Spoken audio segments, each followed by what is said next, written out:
The following content is provided under a Creative Commons license. Your support will help MIT OpenCourseware continue to offer high-quality educational resources for free. To make a donation or view additional materials from hundreds of MIT courses, visit MIT OpenCourseware at ocw.mit.edu.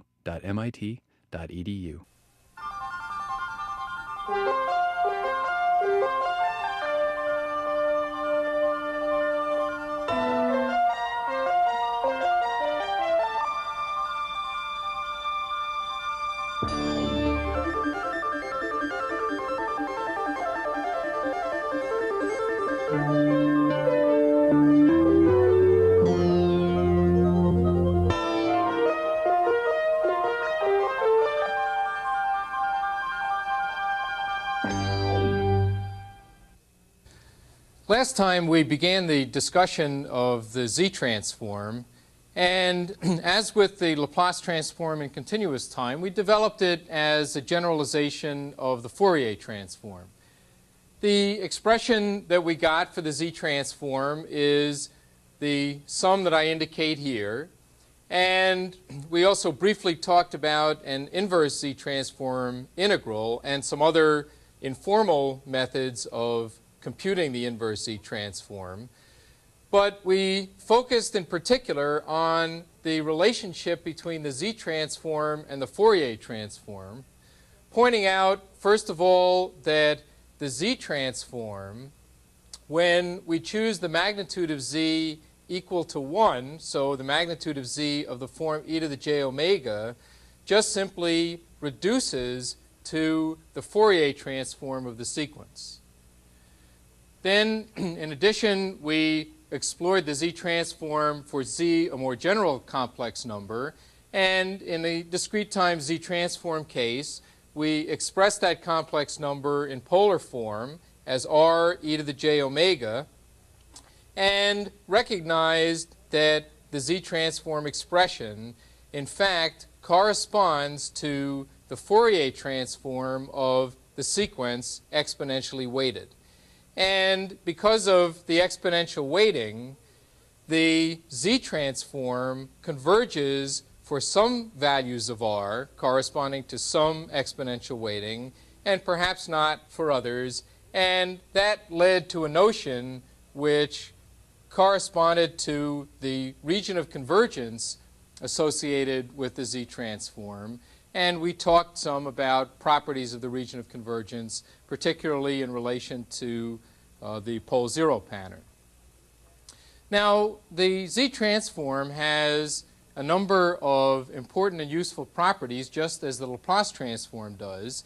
And as one part of this lecture, what we'll want to do, in fact, is exploit some of these properties in the context of systems described by linear constant coefficient difference equations. These particular properties that play an important role in that context are the properties that I indicate here. And in particular, there is, as with continuous time, a linearity property that tells us that the Z-transform of a linear combination of sequences, in fact, is the same linear combination of the Z-transforms. A shifting property that indicates that the Z-transform of x of n shifted is the Z-transform of x of n multiplied by a factor z to the minus n0. And then the convolution property, for which the Z-transform of a convolution of sequences is the product of the associated Z-transforms. And with all of these properties, of course, there is again the issue of what the associated region of convergence is in comparison with the region of convergence of the original sequences. And that is an issue that's addressed somewhat more in the text, and let's not go into it here. With the convolution property, as in continuous time, of course, provides a mechanism for dealing with linear time invariant systems. In particular, in the time domain, a linear time invariant system is described through convolution, namely the output is the convolution of the input and the impulse response. Because of the convolution property associated with the Z-transform of the output is the Z-transform of the input times the Z-transform of the impulse response. Again, very much the same as what we had in continuous time and also what we had in the context of the discussion with the Fourier transform.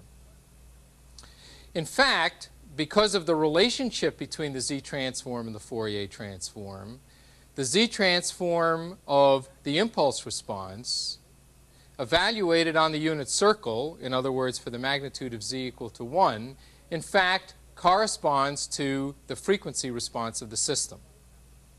More generally, when we talk about the Z-transform of the impulse response, we will refer to it as the system function associated with the system.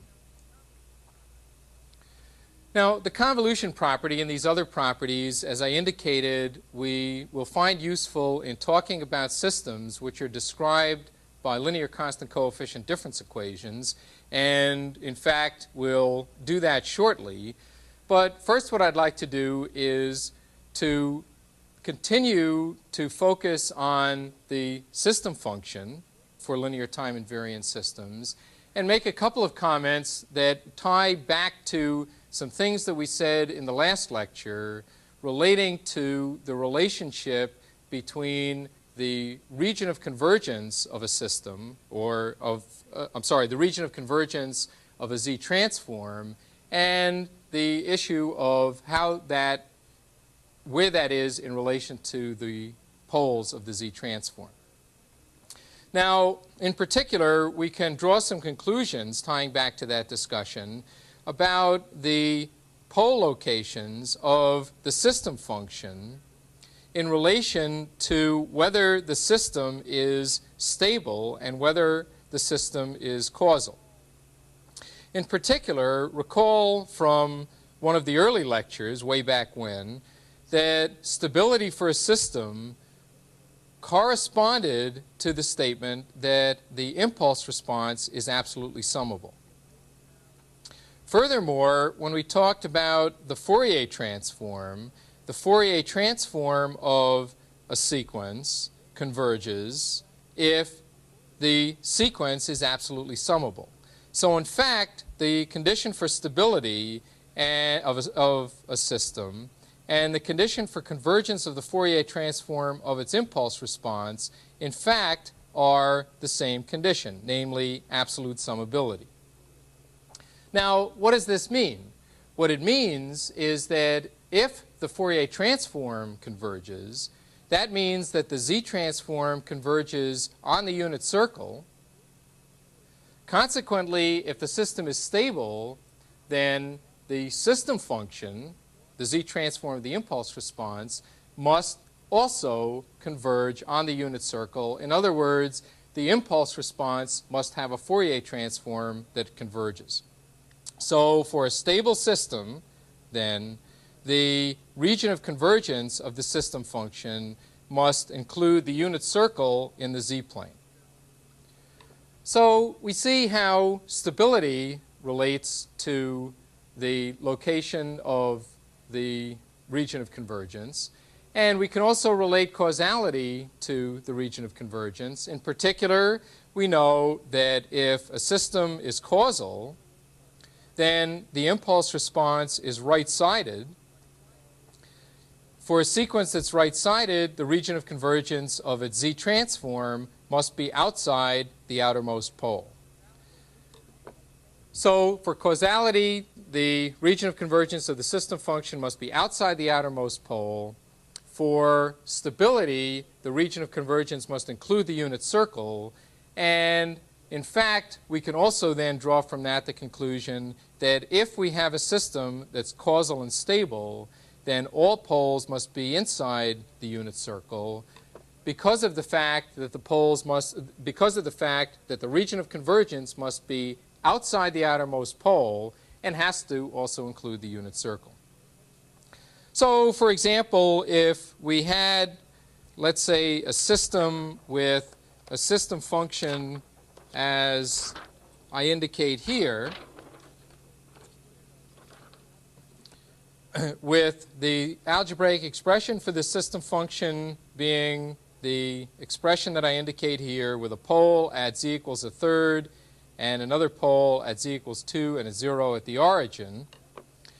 If, in fact, the system was causal, corresponding to an impulse response that's right-sided, this then would be the region of convergence of the system function. Alternatively, if I knew that the system was stable, then I know that the region of convergence must include the unit circle, and so this would be then the region of convergence. And what you might now want to ask yourselves is, if instead the region of convergence for the system function is this, then is the system causal? It's the first question. Second question is the system stable? Remembering that for causality, the region of convergence must be outside the outermost pole, and for stability, it must include the unit circle. All right, now what I'd like to do is look at the properties of the Z-transform, and in particular exploit these properties in the context of systems that are described by linear constant coefficient difference equations. And the three basic properties that play a key role in that discussion are the linearity property, the shifting property, and the convolution property. And so these then are the properties that I want to exploit. So let's do that by first looking at a first-order difference equation. And in the case of a first-order difference equation, which I've written as I indicate here, no terms on the right-hand side, but we could have terms, of course, in general. So y of n minus a y of n minus 1 equals x of n. And we can use the linearity property so that if we take the Z-transform of both sides of this expression, that will then be the Z-transform of this term plus the Z-transform of this term. And so using those properties and together with the shifting property, the property that tells us that the Z-transform of y of n minus 1 is z to the minus 1 times the Z-transform of y of n, we then convert the difference equation to an algebraic expression, and we can solve this algebraic expression for the Z-transform of the output in terms of the Z-transform of the input. Now, what we know from the convolution property is that for a system, the Z-transform of the output is the system function times the Z-transform of the input. So this factor that we have then must correspond to the system function, or equivalently, the Z-transform of the impulse response of the system. And in fact, then, if we have this Z-transform, we could figure out what the impulse response of the system is by computing or determining what the inverse Z-transform is. Except for the fact that that expression is an algebraic expression and doesn't yet totally specify the Z-transform because we don't yet know what the region of convergence is. How do we get the region of convergence? Well, we have the same issue here as we had with the Laplace transform, namely the point that the difference equation tells us, in essence, what the algebraic expression is for the system function, but doesn't specify the region of convergence. That is specified by either explicitly, because in one way or another we know what the impulse response is, or implicitly because we know certain properties of the system, such as causality and or stability. So if I, let's say, imposed on this system, in addition to the difference equation, the condition of causality, then what that requires is that the impulse response be right-sided, or the region of convergence be outside the outermost pole. And so for this example, that would require then that the region of convergence correspond to the magnitude of z greater than the magnitude of a. What you might think about is whether I would get the same condition if I required instead that the system be stable. And furthermore, you could think about the question of whether I could specify or impose on this system that it be both stable and causal. The real issue, and let me just kind of point to it, is that the answer to those questions relate to whether the magnitude of A is less than 1 or the magnitude of A is greater than 1. If the magnitude of A is less than 1 and I specify causality, that will also mean that the system is stable. In any case, given this region of convergence, then the impulse response is the inverse transform of that z transform, which is a to the n times u of n. All right, now let's look at a second order equation, and there's a very similar strategy. For the second order equation, the one that I've picked is of this particular form, and I've written the coefficients parametrically as I indicate here for a specific reason, which we'll see shortly. Again, I can apply the z transform to this expression, and I've skipped an algebraic step or two here. When I do this, then again I use the linearity property and the shifting property, and I end up with this algebraic expression.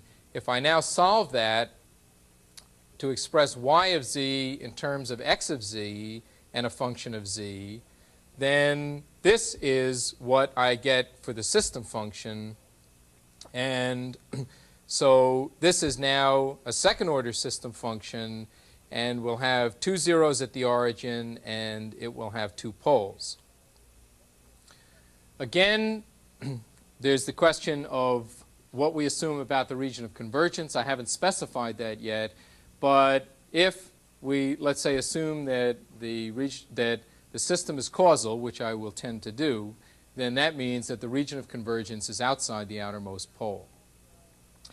Now, where are the poles? Well, let me just kind of indicate that if, and you can verify this algebraically at your leisure, that if the cosine theta term is less than 1, then the roots of this polynomial will be complex, and in fact the poles are at r e to the plus or minus j theta.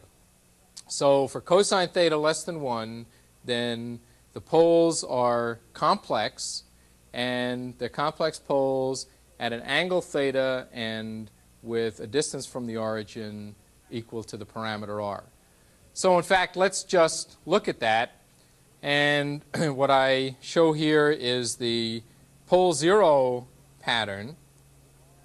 Assuming that r is less than 1 and that cosine theta is less than 1, and we have a complex pole pair shown here.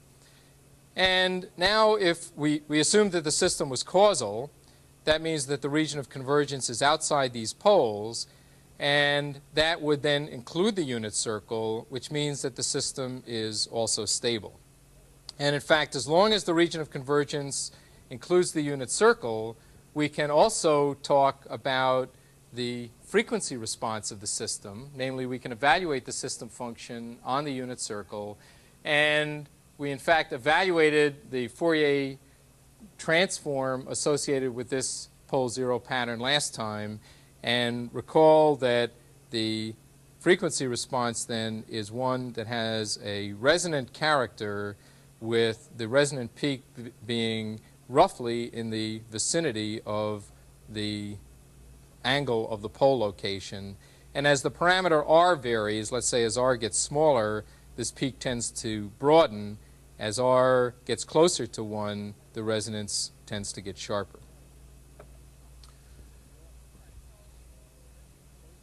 All right, well, this is now a look at the Z-transform, and we see very strong parallels to the Laplace transform. In fact, throughout the course, I've tried to emphasize, and it just naturally happens, that there are very strong relationships and parallels between continuous time and discrete time. And in fact, at one point, we specifically mapped from continuous time to discrete time when we talked about discrete time processing of continuous time signals. And what I'd like to do now is turn our attention to another very important reason for mapping from continuous time to discrete time. And in the process of doing this, what we'll need to do is exploit fairly heavily the insight, intuition, and procedures that we've developed for the Laplace transform and the Z-transform. Specifically, what I would like to begin is a discussion relating to mapping continuous time filters to discrete time filters, or continuous time system functions to discrete time system functions. Now, why would we want to do that? Well, there are at least several reasons for wanting to map continuous time filters to discrete time filters.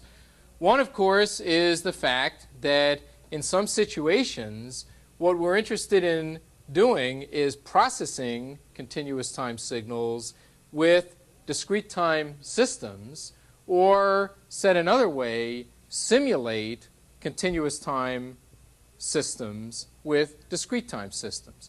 And so it would be natural in a setting like that to think of mapping the desired continuous time filter to a discrete time filter. So that's one very important context. There's another very important context in which this is done, and that is in the context or for the purpose of exploiting established design procedures for continuous time filters. The point is the following. We may or may not be processing a sampled continuous time signal with our discrete time filter. It may just be discrete time signals that we're working with. But in that situation, still, we need to design the appropriate discrete time filter. Historically, there is a very rich history associated with design of continuous time filters, and in many cases, it's possible and very worthwhile and efficient to take those designs and map them to discrete time designs to use them as discrete time filters. So another very important reason for talking about the kinds of mappings that we will be going into is to simply take advantage of what has been done historically in the continuous time case. All right, now if we want to map continuous time filters to discrete time filters, then in continuous time we're talking about a system function and an associated differential equation. And in discrete time, there is the corresponding system function and the corresponding difference equation. And basically what we want to do is generate from a continuous time system in some way a discrete time system that meets an associated set of desired specifications. Now, there are certain constraints that it's reasonable and important to impose on whatever kinds of mappings we use. Obviously, we want a mapping that will take our continuous time system function and map it to a discrete time system function. Correspondingly, in the time domain, there is a continuous time impulse response that maps to the associated discrete time impulse response. These are more or less natural. The two that are important and sometimes easy to lose sight of are the two that I indicate here. In particular, if we are mapping a continuous time filter with, let's say, a desired or desirable frequency response to a discrete time filter, and we would like to preserve the good qualities of that frequency response as we look at the discrete time frequency response,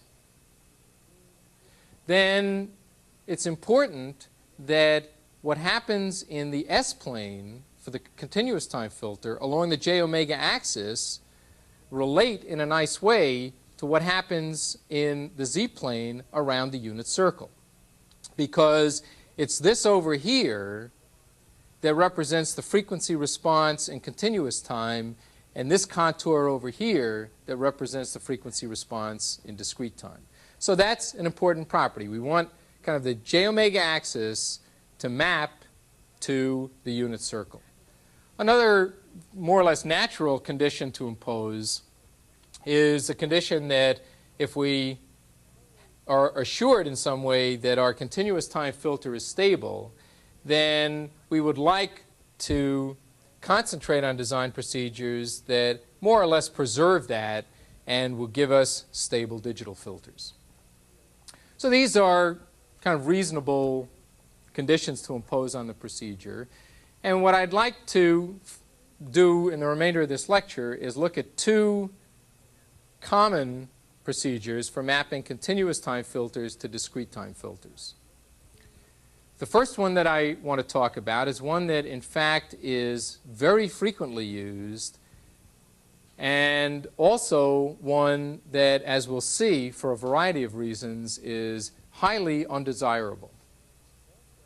The second is one that is also frequently used and, as we'll see, is in certain situations very desirable.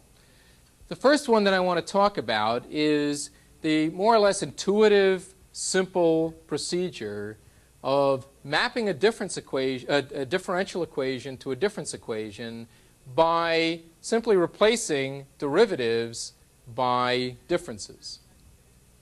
And kind of the idea is that a derivative is more or less a difference, and there's some dummy parameter capital T that I've thrown in here, which I won't focus too much on. But in any case, this seems to have some plausibility. If we take the differential equation and do this with all the derivatives, both in terms of y of t and x of t, what we'll end up with is a difference equation. Now, what we can use are the properties of the Laplace transform and the Z transform to see what this means in terms of a mapping. In particular, using the differentiation property for Laplace transforms, in the Laplace transform domain, we would have this. Using the properties for the Z transform of this expression would be this. And so, in effect, what it says is that every place in the system function or in the differential equation that we would be multiplying by s when we Laplace transformed, in the difference equation we would be multiplying by this factor. So, in fact, what this means is that the mapping from continuous time to discrete time corresponds to taking the system function and replacing s, wherever we see it, by 1 minus z to the minus 1 over capital T. And so if we have a system function in continuous time and we map it to a discrete time system function this way by replacing derivatives by differences, then that corresponds to replacing s by 1 minus z to the minus 1 over capital T. Now, we'll see shortly what this mapping actually means more specifically in relating the S-plane to the Z-plane. Let me just quickly, because I want to refer to this, also point to another procedure very much like backward differences, which corresponds to replacing derivatives not by the backward differences that I just showed, but by forward differences. And in that case, then the mapping corresponds to replacing s by z to the minus 1 over capital T. Looks very similar to the previous case. And so there, the relationship between these system functions is what I indicate here. All right, well, let's just take a look at what those mappings correspond to when we look at this specifically in the S-plane and in the Z-plane. What I show here is the S-plane, and of course it's things in the left half of the S-plane, poles in the left half of the S-plane that would guarantee stability. It's the j-omega axis that tells us about the frequency response. And in the Z-plane, it's the unit circle that tells us about the frequency response, and things inside the unit circle, or poles inside the unit circle, to guarantee stability. Now, the mapping from the S-plane to the Z-plane corresponding to replacing derivatives by backward differences, in fact, can be shown to correspond to mapping the j-omega axis not to the unit circle, but to the little circle that I show here, which is inside the unit circle. The left half of the S-plane maps to the inside of that circle. What does that mean? That means that if we have a really good frequency response characteristic along this contour in the S-plane, we'll see that same frequency response along this little circle. That's not the one that we want, though. We would like to see that same frequency response around the unit circle. To emphasize this point even more, suppose, for example, that we had a pair of poles in our continuous time system function that looked like this. Then where they're likely to end up in the Z-plane is inside the unit circle, of course, but if the poles here are close to the j-omega axis, that means that these poles will be close to this circle, but in fact might be very far away from the unit circle. So what would happen then is that if we saw in the continuous time filter a very sharp resonance, the discrete time filter, in fact, might very well have that resonance broaden considerably because the poles are so far away from the unit circle. Now, one plus with this method, and it's about the only one, is the fact that the left half of the S-plane maps inside the unit circle, in fact, inside a circle inside the unit circle, and so stability is always guaranteed. Let me just quickly mention, and you'll have a chance to look at this a little more carefully in the video course manual, that for forward differences instead of backward differences, this contour in the S-plane maps to a line in the Z-plane, which is a line tangent to the unit circle, and in fact is the line that I show there. So not only are forward differences equally bad in terms of the issue of whether they map from the j-omega axis to the unit circle, but they have a further difficulty associated with them, which is the difficulty that they may not and generally don't guarantee stability.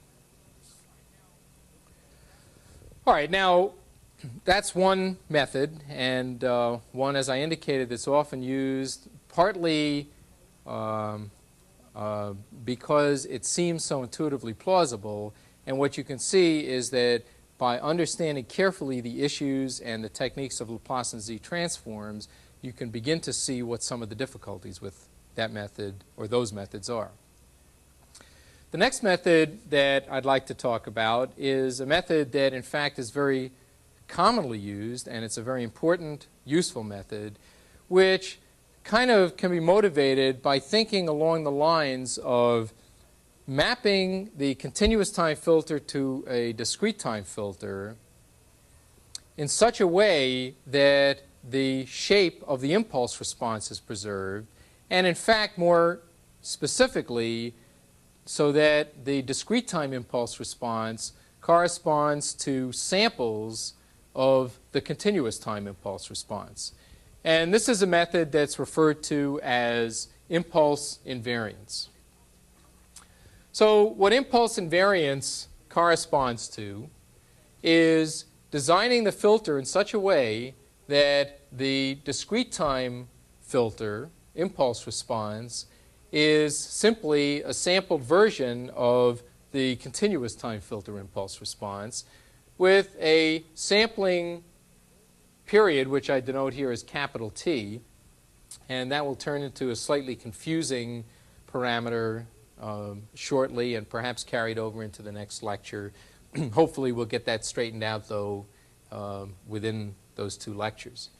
Now, remembering the issues of sampling, the discrete time frequency response, then, since the frequency response is the Fourier transform of the impulse response, is related to the continuous time impulse response, as I indicate here. And what this says is that it is the superposition of replications of the continuous time frequency response, linearly scaled in frequency and shifted and added to each other. It's the same old sort of shifting, adding, or aliasing issue, the same sampling issues that we've addressed before. Well, this equation will help us understand what the frequency response looks like, but in terms of an analytical procedure for mapping the continuous time system function to a discrete time system function, we can see that and develop it in the following way. Let's consider the continuous time system function expanded in a partial fraction expansion. And just for convenience, I'm picking first order poles. This can be generalized, or rather single poles. This can be generalized to multiple order poles, and we won't do that here. The same basic strategy applies. If we expand this in a partial fraction expansion, and we look at the impulse response associated with this, we know how to take the inverse Laplace transform of this, where I'm just naturally assuming causality throughout the discussion. The continuous time impulse response, then, is a sum of exponentials with these amplitudes and at these complex exponential frequencies. Now, impulse invariance corresponds to sampling this, and so the discrete time impulse response is simply a sampled version of this, and the a sub k, of course, carries down, and we have the exponential. We're sampling at t equals n capital T, and so we've replaced that here, and then the unit step to truncate things for negative time. All right, well, let's manipulate this further, and eventually what we want to get is a relationship, a mapping from the continuous time to the discrete time filter. So we have this step, and we can rewrite that now as I show here, just simply taking this n outside, and we have e to the s sub k capital T. So now this is of the form, the sum of terms like a sub k times beta to the n. We can compute the z transform of this, and the z transform that we get I show here. It's simply a sub k over 1 minus e to the s